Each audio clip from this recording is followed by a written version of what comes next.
નમસ્કાર વિદ્યાર્થી મિત્રો,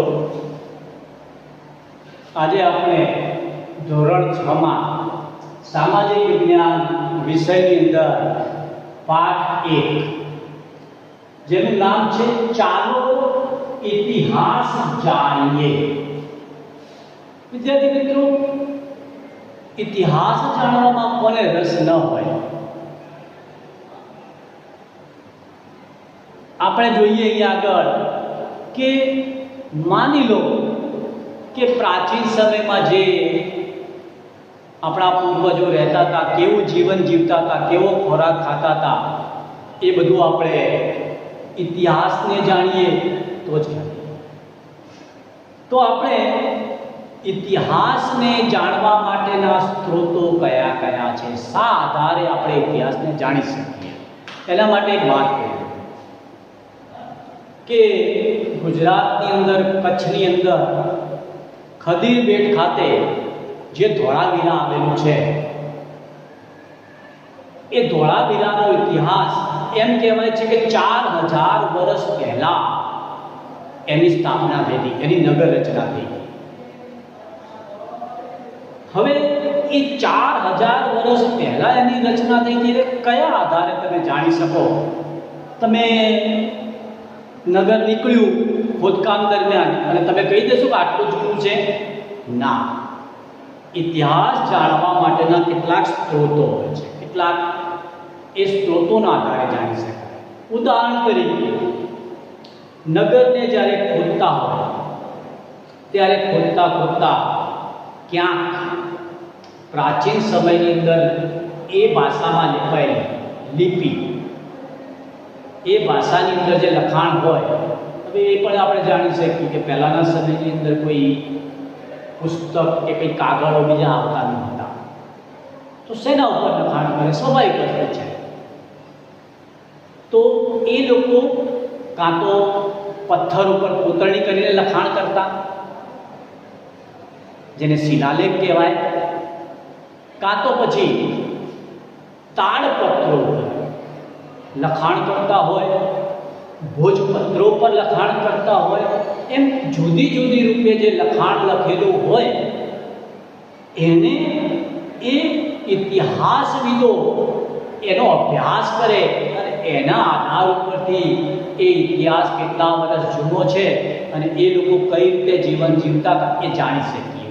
કોઈ એ લોકો તો હયાત છે નહીં આજે, તો એમને થોડા પૂછવા છે તમે શું ખાતા હતા, તમે કેવા કપડાં પહેરતા હતા, એવું જાણી શકીએ? ન, એવું આપણે જાણી શકતા હોતા નથી। તો પછી એના માટે શું છે? તો સૌથી પહેલા આપણે જાણીએ કે ઇતિહાસ જાણવા માટેના સ્ત્રોતો। ઇતિહાસ જાણવા માટેના સ્ત્રોતો, તમે ઇતિહાસ જાણવા માટેના સ્ત્રોતો અથવા તો સાધનો કયા કયા છે એને આપણે જોઈએ। તો પહેલા નંબરમાં આપણે જોઈશું તાડપત્રો અને ભોજપત્રો। તાડપત્રો અને ભોજપત્રો, પહેલામાં પહેલું તાડપત્ર એટલે શું? તો તાડપત્ર એટલે જે તાડનું ઝાડ છે, એ તાડના ઝાડ છે એના વૃક્ષના જે મોટા મોટા તાડના પત્તા આવતા હોય છે, એ પત્તા ઉપર લખાયેલું હોય એને તાડપત્ર કહેવામાં આવે છે। બીજા નંબરમાં ભોજપત્ર એટલે શું? તો હિમાલયની અંદર એક ભોજ નામનું વૃક્ષ થાય છે, એ વૃક્ષની છાલ છે, એ અંદરની છાલ, આંતરછાલ, એ આંતરછાલ ઉપર એ લોકો લખાણ કરતા હોય, એવા ભોજપત્રો ઉપર પણ લખાણ કરેલા હોય, એ લખાણ પરથી આપણે અભ્યાસ કરીને કહી શકીએ કે આ નગર કે આ કેટલા વર્ષ જૂનો ઇતિહાસ છે અને કઈ પ્રકારનું એમને જે રીતિમાં જે લખ્યું હોય એને આપણે અભ્યાસ કરી શકીએ અને પછી તેમના ખોરાક, એમનો પોશાક, એમની રહેણી ચહેરણી બધું આપણે જાણી શકીએ।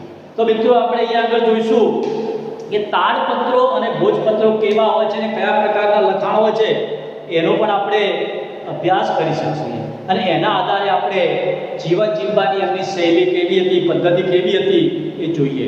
જો હું તમને અહીંયા આગળ પુસ્તકની અંદર તાડપત્રો અને ભોજપત્રો પર જે લખાણ છે, અહીંયા તમે જુઓ કે આ જે તાડપત્ર છે, આ તાડપત્ર ઉપર આ લખાણ લખેલું જોવા મળે છે. તમને અહીંયા તાડપત્ર ઉપર લખાણ છે એ જોવાય છે.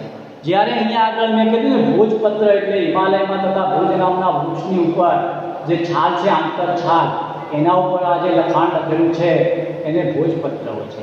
આ પ્રકારમાં આપણને વંચાશે નહીં, પણ એ વખતની જે ભાષા, જે લિપિ બોલચાલની હતી એ પ્રકારે આ લખાયેલું છે. તો એ પ્રકારે અહીંયા જોઈએ તો એ તાડપત્રો અને ભોજપત્રો પર લખાયેલું છે. આજે પણ આ પ્રકારના તાડપત્રો અને ભોજપત્રો પર લખાયેલા જે પ્રાચીન સમયમાં લખાયેલા છે એ બધા કેટલાક મઠો, કેટલાક મંદિરો બધામાં જોવા મળે છે. હવે વિચાર કરો કે આ લખાણ છે એ તમને વંચાતું નહોતું. મેં તમને બતાવ્યું અહીંયા કે આ લખાણ તમે કઈ ભાષામાં હશે, તમે થોડું ઘણું સંસ્કૃત કહી શકો, પરંતુ એ સમયનું જે લખાણ હતું એ સંસ્કૃતમાં પણ લખાતું, સાથે સાથે સંસ્કૃતને મળતી એક જૂની ભાષા છે જે પ્રાકૃત, એ પ્રાકૃતમાં પણ લખાતું અને કેટલાક લખાણો તમિલ ભાષામાં પણ લખાયેલા છે. તો એ પ્રકારના અલગ અલગ ભાષાની અંદર જે લખાણો લખાયેલા છે એ વાત. હવે એ સમયમાં જે કેટલાક મળી આવેલા છે એમાં કેટલાક કવિતાઓ પણ મળી આવેલી છે, કેટલાક નાટકો પણ મળી આવેલા છે, કેટલાક આપણે કહી શકીએ કે વાર્તાઓ અને કેટલાક મહાકાવ્યો. મહાકાવ્યો એટલે રામાયણ, મહાભારત જેવા મોટા મહાકાવ્યો પણ મળી આવેલા હતા. હવે એ બધા લખાણો કાં તો તાડપત્ર ઉપર કાં તો ભોજપત્ર ઉપર લખાયેલા છે. હવે વિચાર કરીએ આપણે અહીંયા આગળ તો કેટલાક પોથી સ્વરૂપે પણ મળી આવેલા જોવા મળે છે. તો ત્યાં આગળ જુઓ તો એ લોકોનું કેવું જીવન હતું, કેવો ખોરાક ખાતા હતા, કેવી દવાઓ એ લેતા હતા, કેવું વિજ્ઞાન હતું, કેવા પ્રકારના રાજાઓ ત્યાં આગળ શાસન કરતા હતા, એ બધી માન્યતાઓ રીત રિવાજો સાથે જોડાયેલ હોય છે. બીજા નંબરમાં આપણે અભિલેખ.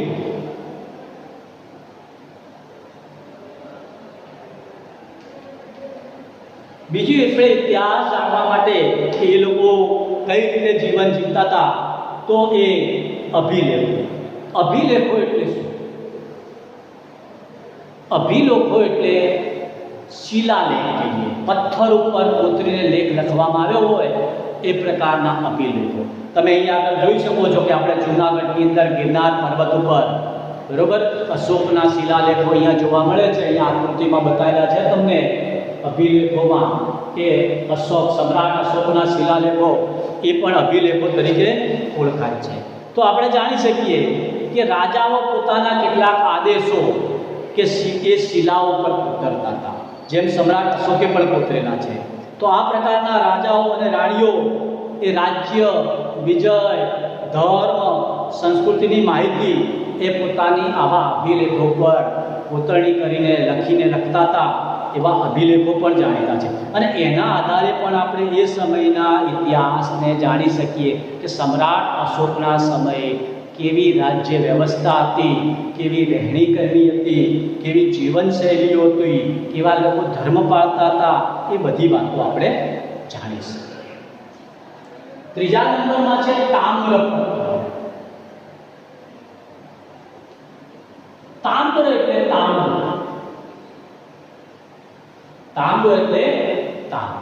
તમે સમજી ગયા છો કે તાંબાના પતરા ઉપર, પત્ર એટલે પતરું, તામ્ર ટૂંકમાં કહીએ તાંબાનું પતરું.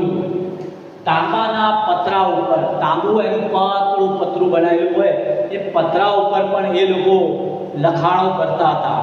એ પત્રોને તામ્રપત્ર કહેવામાં આવે છે. અનેક રાજાઓ પોતાના સમયમાં કેવો વહીવટ હતો, દાનની માહિતી તામ્ર પર કોતરાવતા. ગુજરાતમાં પણ આવા કેટલાય તામ્રપત્રો છે એ મળી આવેલા છે અને એવા મોટી સંખ્યામાં મળી આવેલા છે. જેમાં આપણે જાણી શકીએ કે રાજા એનો કેવો દાન કરતો હતો, કેવો વહીવટ હતો, કેવો ધર્મ હતો. આવા તામપત્રો આપણા બાજુમાં જ પાટણ શહેરની અંદર હેમચંદ્રાચાર્ય જે છે હેમચંદ્રાચાર્ય લાઇબ્રેરી, એની અંદર જૈન મંદિર એમાં પણ છે. એલડી ઇન્સ્ટિટ્યૂટ ઓફ અમદાવાદની અંદર એલડીમાં પણ છે, જે નવરંગપુરામાં આવેલી છે. એ સિવાય ભોજે અધ્યયન સંશોધન વિદ્યાલય અને અમદાવાદમાં શ્રી ઉબા વિદ્યાલય, જેમાં મહાવીર જૈન આરાધ્ય કેન્દ્ર છે, એ પણ આવા ગાંધીનગર ખાતે એવામાં પણ તામપત્રો સચવાયેલા જોવા મળે છે. ચોથા નંબરના સિક્કાઓ.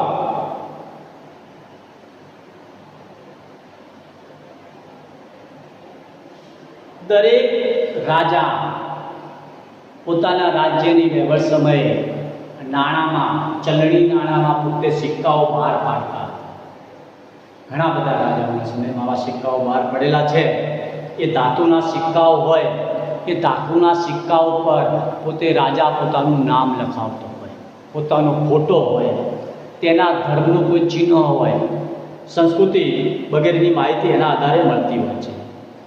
જેમ કે ઈસવીસન પૂર્વે 5મી સદીની અંદર પંચમાર્ક સિક્કા મળી આવ્યા છે, જે સૌથી જૂના સિક્કા ગણાય છે.